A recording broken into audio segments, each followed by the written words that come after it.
ನಮಸ್ಕಾರ ಸ್ನೇಹಿತರೆ. Indian premier league ಇದನ್ನು ನಾವು ಟಾಟಾ IPL ಅಂತಾನೂ ಕೂಡ ಕರೆಯಬಹುದು. ನಾನು ಪ್ರಸ್ತುತ ಪುರುಷರ T20 ಲೀಗ್ ಬಗ್ಗೆ ಮಾತನಾಡುತ್ತಿದ್ದೇನೆ. ಇದು ವಾರ್ಷಿಕವಾಗಿ ಭಾರತದಲ್ಲಿ ನಡೆಯುತ್ತದೆ. 2007ರಲ್ಲಿ BCCI ಸ್ಥಾಪಿಸಿದ ಲೀಗ್ 10 ನಗರ ಮೂಲದ ಫ್ರಾಂಚೈಸ್ ತಂಡಗಳಿಂದ ಸ್ಪರ್ಧಿಸುತ್ತದೆ. IPL ಸಾಮಾನ್ಯವಾಗಿ ಪ್ರತಿ ವರ್ಷ ಮಾರ್ಚ್ ಮತ್ತು ಮೇ ನಡುವೆ ಬೇಸಿಗೆಯಲ್ಲಿ ನಡೆಯುತ್ತವೆ. ಇದು ICC ಫ್ಯೂಚರ್ ಟ್ರೋಸ್ ಪ್ರೋಗ್ರಾಂನಲ್ಲಿ ವಿಶೇಷ ವಿಂಡೋವನ್ನು ಹೊಂದಿದೆ. ಅಂದರೆ IPL ಋತುಗಳಲ್ಲಿ ಕಡಿಮೆ ಅಂತಾರಾಷ್ಟ್ರೀಯ ಕ್ರಿಕೆಟ್ ಪ್ರವಾಸಗಳು ನಡೆಯುತ್ತವೆ. ಆದ್ದರಿಂದ ಈ ದಿನಗಳಲ್ಲಿ ನಾವು IPL ಲೀಗ್ ಅನ್ನ ನೋಡಬಹುದು.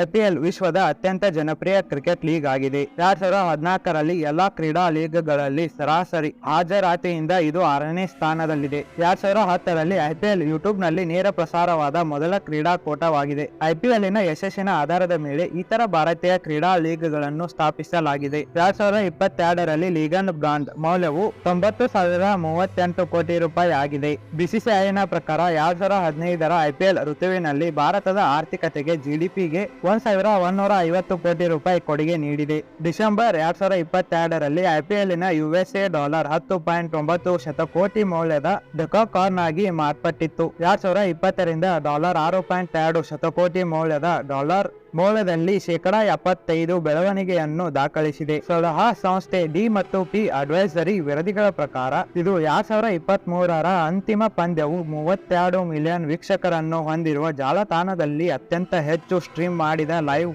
ಇವೆಂಟ್ ಆಗಿತ್ತು.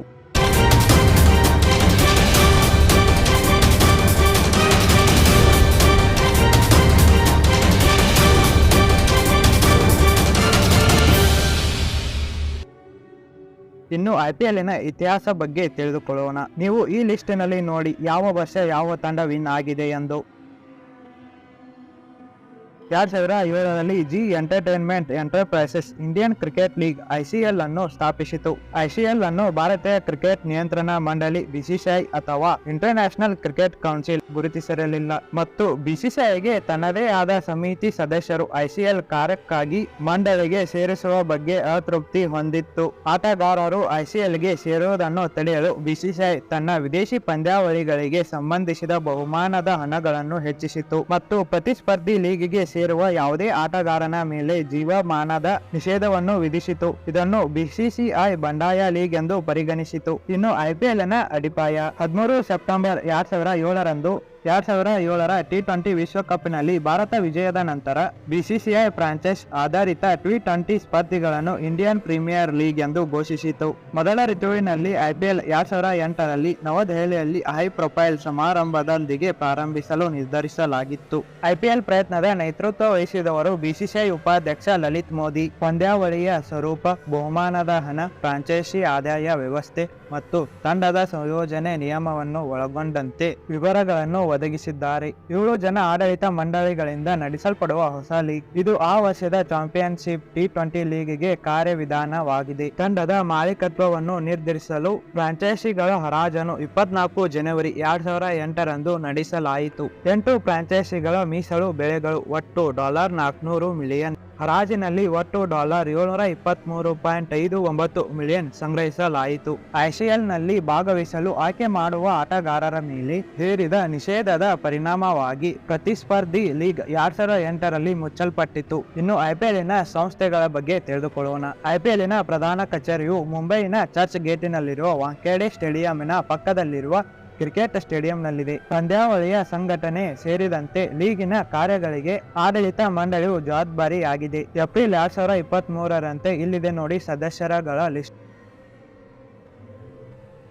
ಆಟಗಾರರ ಸ್ವಾಧೀನ, ತಂಡದ ಸಂಯೋಜನೆ ಮತ್ತು ಸಂಬಳ. ಒಂದು ತಂಡವು ಆಟಗಾರರನ್ನು ವಾರ್ಷಿಕ ಮೂಲಕ ಪಡೆಯಬಹುದು. ಆಟಗಾರರ ಹರಾಜು, ವ್ಯಾಪಾರದ ಕಿಟಕಿಗಳ ಸಮಯದಲ್ಲಿ ಇತರೆ ತಂಡಗಳೊಂದಿಗೆ ವ್ಯಾಪಾರ ಮಾಡಬಹುದು ಮತ್ತು ಲಭ್ಯವಿಲ್ಲದ ಆಟಗಾರರಿಗೆ ಬದಲಿ ಸಹಿ ಮಾಡಬಹುದು. ಆಟಗಾರರು ಹರಾಜಿಗೆ ಸಹಿ ಹಾಕುತ್ತಾರೆ ಮತ್ತು ತಮ್ಮ ಮೂಲ ಬೆಲೆಯನ್ನು ನಿಗದಿಪಡಿಸುತ್ತಾರೆ ಮತ್ತು ಹೆಚ್ಚಿನ ಬೆಟ್ಟಿಂಗ್ ಫ್ರಾಂಚೈಸಿಯಿಂದ ಖರೀದಿಸಲಾಗುತ್ತದೆ. ವ್ಯಾಪಾರದ ಕಿಟಕಿಗಳಲ್ಲಿ ಆಟಗಾರನು ಒಪ್ಪಿಗೆಯೊಂದಿಗೆ ಮಾತ್ರ ವ್ಯಾಪಾರ ಮಾಡಬಹುದು. ಫ್ರಾಂಚೈಸ್ ಹಳೆಯ ಮತ್ತು ಹೊಸ ಒಪ್ಪಂದಗಳ ನಡುವೆ ಯಾವುದೇ ವ್ಯತ್ಯಾಸಗಳನ್ನು ಪಾವತಿಸುತ್ತದೆ. ಹೊಸ ಒಪ್ಪಂದವು ಹಳೆಯದಕ್ಕಿಂತ ಹೆಚ್ಚು ಮೌಲ್ಯವಾಗಿದ್ದರೆ ಆಟಗಾರ ಮತ್ತು ಮಾರಾಟ ಮಾಡುವ ಫ್ರಾಂಚೈಸಿ ವ್ಯತ್ಯಾಸವನ್ನು ಹಂಚಿಕೊಳ್ಳುತ್ತದೆ. ಸಾಮಾನ್ಯವಾಗಿ 3 ವ್ಯಾಪಾರದ ಕಿಟಕಿಗಳಿವೆ, 2 ಹರಾಜಿನ ಮೊದಲು ಮತ್ತು 1 ಹರಾಜು ಮತ್ತು ಪಂದ್ಯಗಳ ಆರಂಭದ ನಡುವೆ. ಆಟಗಾರರು ವ್ಯಾಪಾರದ ಕಿಟಕಿಗಳ ಹೊರಗೆ ಅಥವಾ ಪಂದ್ಯಾವಳಿಯ ಸಮಯದಲ್ಲಿ ವ್ಯಾಪಾರ ಮಾಡಲಾಗುವುದಿಲ್ಲ, ಆದರೆ ಪಂದ್ಯಾವಳಿಯ ಮೊದಲು ಅಥವಾ ಸಮಯದಲ್ಲಿ ಬದಲಿಗಳನ್ನು ಸಹಿ ಮಾಡಬಹುದು. ಬಿಸಿಸಿಐ ವಿದೇಶಿ ಆಟಗಾರರ ಸಂಬಳದ 10% ತಮ್ಮ ದೇಶದ ರಾಷ್ಟ್ರೀಯ ಕ್ರಿಕೆಟ್ ಮಂಡಳಿಗೆ ನೀಡುತ್ತದೆ. ಸ್ಪೋರ್ಟಿಂಗ್ ಇಂಟೆಲಿಜೆಂಟ್ ಮತ್ತು ESPN ದಿ ಮ್ಯಾಗಝೀನ್ 2015ರ ಸಮೀಕ್ಷೆಯ ಪ್ರಕಾರ ಸರಾಸರಿ IPL ವೇತನವು ವರ್ಷಕ್ಕೆ $4.33 ಮಿಲಿಯನ್ ಆಗಿದೆ. ಇದು ವಿಶ್ವದ ಕ್ರೀಡಾ ಲೀಗಿನಲ್ಲಿ 2ನೇ ಅತಿ ಹೆಚ್ಚು ಮೊತ್ತವಾಗಿದೆ. ದಿ ಟೆಲಿಗ್ರಾಫ್ ವರದಿ ಪ್ರಕಾರ IPL ಆಟಗಾರರು ಆದಾಯವನ್ನು 80% ಅನ್ನು ಪಾವತಿಸುತ್ತಾರೆ.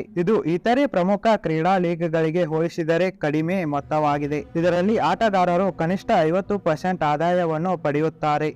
ಇನ್ನು IPL ಯಾರಿಗೆಲ್ಲ ಪ್ರಶಸ್ತಿಗಳನ್ನ ನೀಡುತ್ತದೆ? ಆರೆಂಜ್ ಕ್ಯಾಪ್ 2008ರಲ್ಲಿ ಪರಿಚಯಿಸಲಾದ ಆರೆಂಜ್ ಕ್ಯಾಪ್ ಅನ್ನು ಪ್ರತಿ ಕ್ರೀಡಾ ಋತುವಿನಲ್ಲಿ ಅತಿ ಹೆಚ್ಚು ರನ್ ಗಳಿಸಿದ ವ್ಯಕ್ತಿಗೆ ನೀಡಲಾಗುತ್ತದೆ. ಇದು ಪ್ರಸ್ತುತ ಅತಿ ಹೆಚ್ಚು ರನ್ ಗಳಿಸಿದ ಆಟಗಾರ ಫೀಲ್ಡಿಂಗ್ ಮಾಡುವಾಗ ಕ್ಯಾಪ್ ಧರಿಸುವುದನ್ನು ನಾವು ನೋಡಬಹುದು. ಅಂತಿಮವಾಗಿ ವಿಜೇತರು ಋತುವಿಗಾಗಿ ಕ್ಯಾಪ್ ಅನ್ನು ಇಟ್ಟುಕೊಳ್ಳುತ್ತಾರೆ. ಬ್ರೆಂಡನ್ ಮೆಕಲಮ್ ಆರೆಂಜ್ ಕ್ಯಾಪ್ ಧರಿಸಿದ ಮೊದಲ ಆಟಗಾರರಾಗಿದ್ದಾರೆ. ಆದರೆ ಫಸ್ಟ್ ಈ ಪ್ರಶಸ್ತಿ ವಿನ್ ಆಗಿದ್ದು ಶಾನ್ ಮಾರ್ಸ್. ಇನ್ನು ಆಸ್ಟ್ರೇಲಿಯಾದ ಬ್ಯಾಟ್ಸ್ಮನ್ ಡೇವಿಡ್ ವಾರ್ನರ್ 3 ಬಾರಿ ಈ ಪ್ರಶಸ್ತಿಯನ್ನು ತೆಗೆದುಕೊಂಡಿದ್ದಾರೆ. ಪರ್ಪಲ್ ಕ್ಯಾಪ್ ಅನ್ನು ಪ್ರತಿ ಕ್ರೀಡಾ ಋತುವಿನಲ್ಲಿ ಅತ್ಯಂತ ಹೆಚ್ಚು ವಿಕೆಟ್ ಪಡೆದವರಿಗೆ ಇದನ್ನು ನೀಡಲಾಗುತ್ತದೆ. ಭುವನೇಶ್ವರ್ ಕುಮಾರ್ ಮತ್ತು ಡೇವಿಡ್ ಬ್ರಾವೋ 2 ಬಾರಿ ಈ ಪ್ರಶಸ್ತಿಯನ್ನು ಗೆದ್ದಿದ್ದಾರೆ.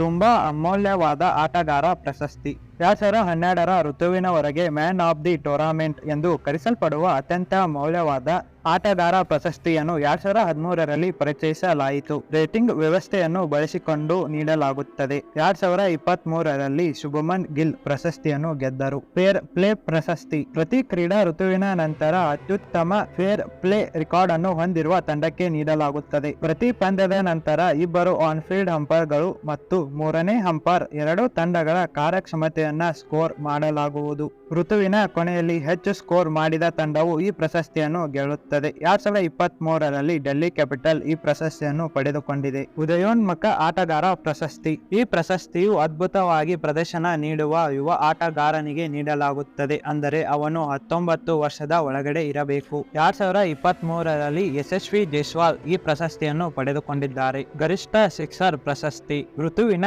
ಕೊನೆಯಲ್ಲಿ ಅತಿ ಹೆಚ್ಚು ಸಿಕ್ಸರ್ ಗಳನ್ನು ಬಾರಿಸಿದ ಆಟಗಾರನಿಗೆ ಗರಿಷ್ಠ ಸಿಕ್ಸರ್ ಪ್ರಶಸ್ತಿ ನೀಡಲಾಗುತ್ತದೆ. ಇಷ್ಟೆಲ್ಲ ಮಾತನಾಡಿದ ನಂತರ ನಾವು ಇವಾಗ WPL ಅಂದರೆ ವುಮೆನ್ಸ್ ಪ್ರೀಮಿಯರ್ ಲೀಗ್ ಬಗ್ಗೆ ಮಾತನಾಡದೇ ಇದ್ದರೆ ತುಂಬಾ ತಪ್ಪಾಗುತ್ತದೆ. ಈ ವರ್ಷ ಅಂದರೆ 2024ರಲ್ಲಿ RCB ವರ್ಸಸ್ DC ನಡುವೆ ನಡೆದ ಫೈನಲ್ ಮ್ಯಾಚ್ ನಲ್ಲಿ RCBದವರು ವಿಜಯವನ್ನು ಸಾಧಿಸಿದ್ದಾರೆ. ಇನ್ನು ಆರೆಂಜ್ ಕ್ಯಾಪ್ ಎಲ್ಎಸ್ ಪೆರಿ ಅವರಿಗೆ ಸಿಕ್ಕಿದೆ. ಇವರು 347 ರನ್ ಅನ್ನ ಗಳಿಸಿದ್ದಾರೆ. ಇನ್ನು ನಮ್ಮ ಕನ್ನಡತಿ ಆಗಿರುವ ಶ್ರೇಯಾಂಕಾ ಪಾಟೀಲ್ ಅವರು 13 ವಿಕೆಟ್ ಗಳನ್ನು ಪಡೆದು ಪರ್ಪಲ್ ಕ್ಯಾಪ್ ಅನ್ನು ತಮ್ಮ ಹೆಸರಿನಲ್ಲಿ ಬರೆದುಕೊಂಡಿದ್ದಾರೆ. ಈ ಎಷ್ಟರೆಲ್ಲ ನಡುವೆ ಫೇರ್ ಪ್ಲೇ ಅವಾರ್ಡ್ ಕೂಡ ಬೆಂಗಳೂರು ಟೀಮಿಗೆ ಸಿಕ್ಕಿದೆ. ಇನ್ನೊಂದು ಬಹಳ ಹಾಸ್ಯವಾದ ವಿಷಯವೇನೆಂದರೆ ನಿಮಗೆಲ್ಲರಿಗೂ ನೆನಪಿದೆ ಅನ್ಕೋತೀನಿ, ಪೆರಿ ಅವರು ಕಾರ್ ಗ್ಲಾಸ್ ಅನ್ನ ಹೊಡೆದಿದ್ದು.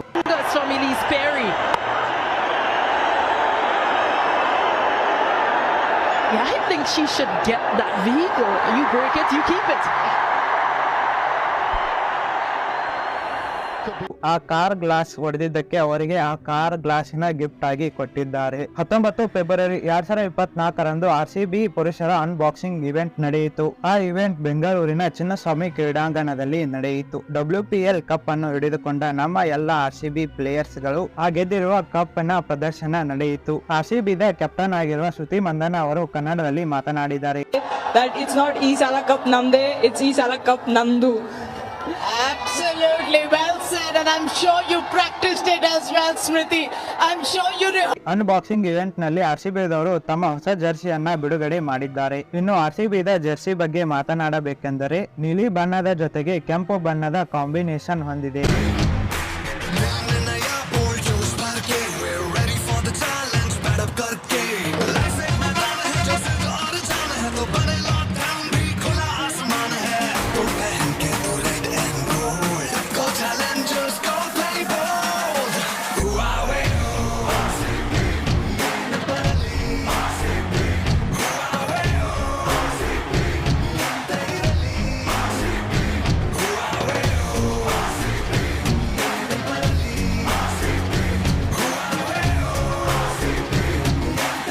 ಜೊತೆಗೆ ಸ್ವಲ್ಪ ಮಟ್ಟಿಗೆ RCB ಲೋಗೋದಲ್ಲಿ ಕೂಡ ಚೇಂಜ್ ಆಗಿದೆ. ಈ ಇವೆಂಟ್ ನಲ್ಲಿ ನಮ್ಮ ಕಿಂಗ್ ವಿರಾಟ್ ಕೊಹ್ಲಿ ಅವರು ಕನ್ನಡದಲ್ಲಿ ಮಾತನಾಡಿದ್ದಾರೆ. I just want to let everyone know, ಇದು RCB ಹೊಸ ಅಧ್ಯಾಯ. ವಿರಾಟ್ ಕೊಹ್ಲಿ ಅವರು ಕನ್ನಡದಲ್ಲಿ ಮಾತನಾಡುವ ಮೂಲಕ ಕನ್ನಡಿಗರ ಹೃದಯವನ್ನು ಗೆದ್ದಿದ್ದಾರೆ. ಇನ್ನು ಕಪ್ ಗೆಲ್ಲೋದು ಮಾತ್ರ ಬಾಕಿ ಇದೆ. ಇವತ್ತಿನ ವಿಡಿಯೋದಲ್ಲಿ ಇಷ್ಟೇ ಸ್ನೇಹಿತರೆ. ನೀವು ಯಾವ ತಂಡಕ್ಕೆ ಸಪೋರ್ಟ್ ಮಾಡ್ತೀರಾ ಅಂತ ಕಮೆಂಟ್ ಮಾಡಿ. ವಿಡಿಯೋ ಇನ್ಫಾರ್ಮೇಟಿವ್ ಅನಿಸಿದರೆ ಲೈಕ್ ಮಾಡಿ, ಶೇರ್ ಮಾಡಿ, ಜೊತೆಗೆ ಸಬ್ಸ್ಕ್ರೈಬ್ ಮಾಡೋದನ್ನ ಮರೆಯಬೇಡಿ. Thanks for watching. Take care. Bye bye.